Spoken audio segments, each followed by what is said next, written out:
Mega brother నాగబాబుకు మంత్రి పదవి ఎప్పుడు? దసరా దాటి దీపావళి పోయి సంక్రాంతి వచ్చేసింది. తేదీలు మారుతున్నాయే తప్ప పదవిపై క్లారిటీ లేదు. ఎన్నాళ్ళు ఎదురు చూపులు అనుకుంటూ 3 పార్టీల కేడర్ అసహనం వ్యక్తం చేస్తున్నారు. అయితే తాజాగా తిరుపతి ఘటన తర్వాత కూటమి పార్టీల మధ్య లుకలుకలు బయటపడినట్టు టాక్ జరుగుతుండడంతో తిరుపతి ఘటన ప్రభావం పడుతుందా అనే అనుమానాలు మొదలయ్యాయి.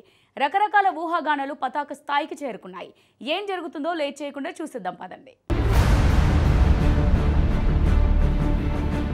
జనసేన అధినేత డిప్యూటీ సీఎం పవన్ కళ్యాణ్ కు సోదరుడైన నాగబాబుకు మంత్రి పదవి కట్టబెడుతున్నట్లు సాక్షాత్తు ముఖ్యమంత్రి చంద్రబాబే ప్రకటించారు. గతంలో ఎన్నడూ లేని విధంగా తన వ్యవహార శైలికి విరుద్ధంగా ఇవ్వబోయే పదవి గురించి చంద్రబాబు ముందస్తు ప్రకటన చేయడం చాలా విచిత్రంగా అనిపించింది. కూటమి పార్టీలో ఒత్తిడుల వల్లే ప్రకటన చేయాల్సి వచ్చినట్లు టాక్ వినిపించింది. నాగబాబుకు పదవి మాటలే తప్ప ఆచరణలో అడుగులు పడుతున్న దాఖలాలు లేవు. జనసేన పార్టీ కోసం, కూటమి కోసం ఎంపీ సీటు వదులుకొని త్యాగం చేసిన నాగబాబుకు సరైన ప్రాధాన్యత కల్పిస్తున్నట్లు కనిపించిన అభిమానుల కోరిక నెరవేరడం ఎప్పుడో తెలియడం లేదు.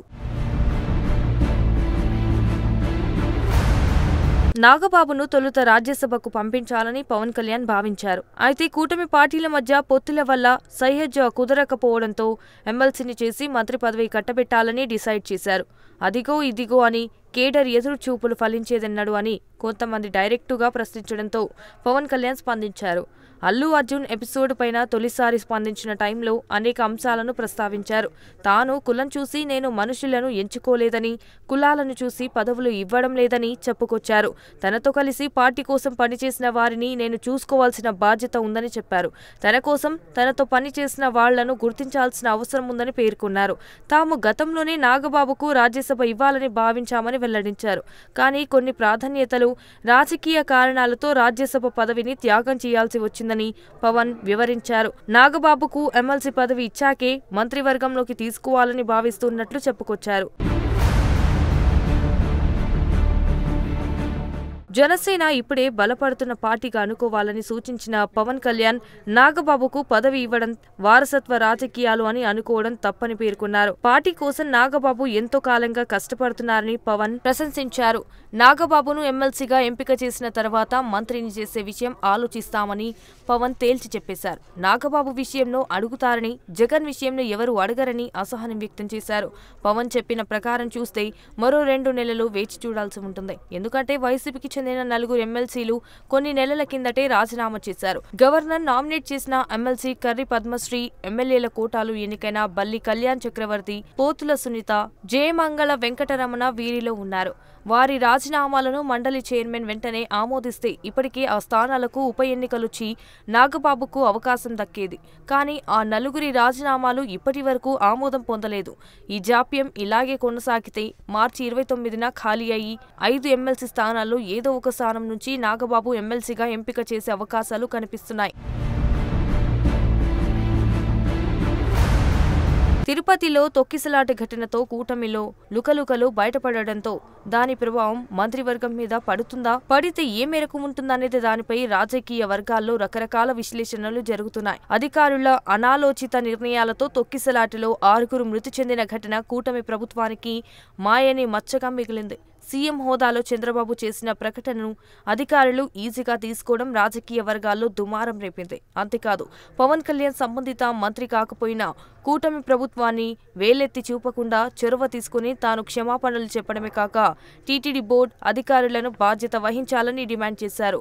టీటీడీ చైర్మన్, ఈవోలు సైతం బహిరంగంగా క్షమాపణ చెప్పాలని, మృతుల ఇళ్లకు వెళ్లి ఓదార్చాలంటూ తీవ్రంగా స్పందించడం హాట్ టాపిక్గా మారింది.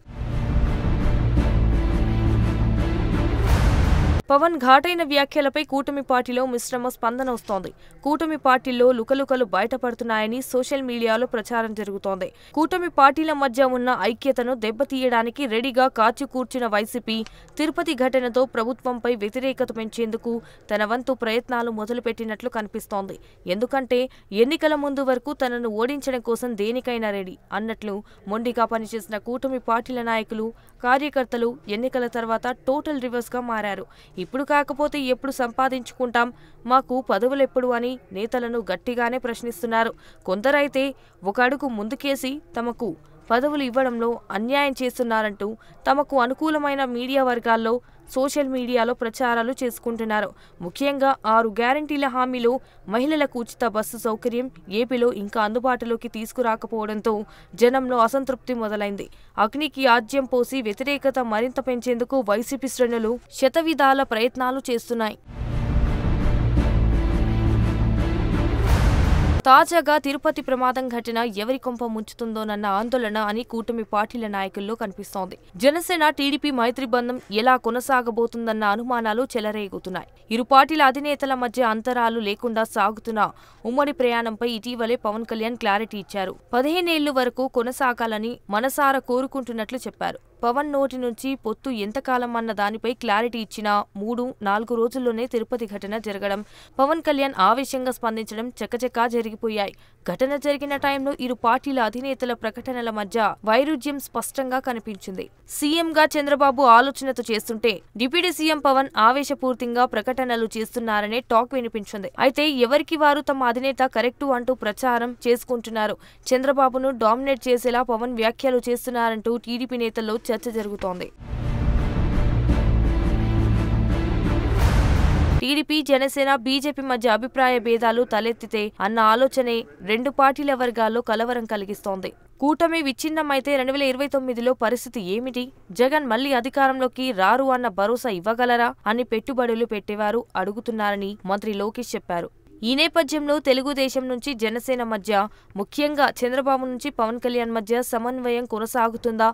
ముఖ్యమంత్రి అంటే లెక్క లేకుండా తన సమక్షంలోనే గొడవపడిన చైర్మన్ బీఆర్ నాయుడు, ఈవో శ్యామలరావును చంద్రబాబు మందలించిన పరిస్థితిలో మార్పు రాలేదని తెలుస్తోంది. చాప కింద నీరులా ఉన్న లుకలుకలు తిరుపతి ఘటన సందర్భంగా బట్టబయలు అయినట్లు తెలుస్తోంది. మిత్రపక్షం అంటేనే రాజకీయాల్లో శత్రుపక్షం అని అర్థం. అధికారంలోకి వచ్చే వరకు అంతా కలిసే ఉంటారు. అధికారంలోకొచ్చాక పాలనలో విభేదాలు పెరిగి ముదిరి పాకన పడతాయని 2014 ఎన్నికల్లోనే ఏపీ ప్రజలకు అర్థమైంది. మరి ఇప్పుడు కూడా అదే పరిస్థితి వస్తుందా? ముందే చేసిన ప్రకటన మేరకు రేపో మాపో లేదా మార్చిలోనే నాగబాబుకు మంత్రివర్గంలో అవకాశం కల్పించొచ్చు. కానీ టీడీపీ, జనసేన, బీజేపీ మధ్య మైత్రికి బీటలు పెట్టాలని కూర్చుకున్న వైసీపీ నేతలకు హఠాత్తుగా ఊహించని రీతిలో జరిగే తిరుపతి తొక్కిసలాట లాంటి ఘటనలు విభేదాలకు ఆజ్యం పోసే అవకాశాలు ఉన్నాయి. అంతేకాదు కూటమి పార్టీలే అస్త్రాలను అందించే అవకాశాలు రానున్న రోజుల్లో వచ్చినా ఆశ్చర్యం లేదని ఊహాగానాలు సరేసరి. తిరుపతి ఘటన తర్వాత పొత్తు మరింత బలపడుతుందా లేదా విచ్ఛిన్నానికి నాంది పలుకుతోందా? క్లారిటీ రావాలంటే మరికొద్ది రోజులు వేచి చూడాల్సిందే.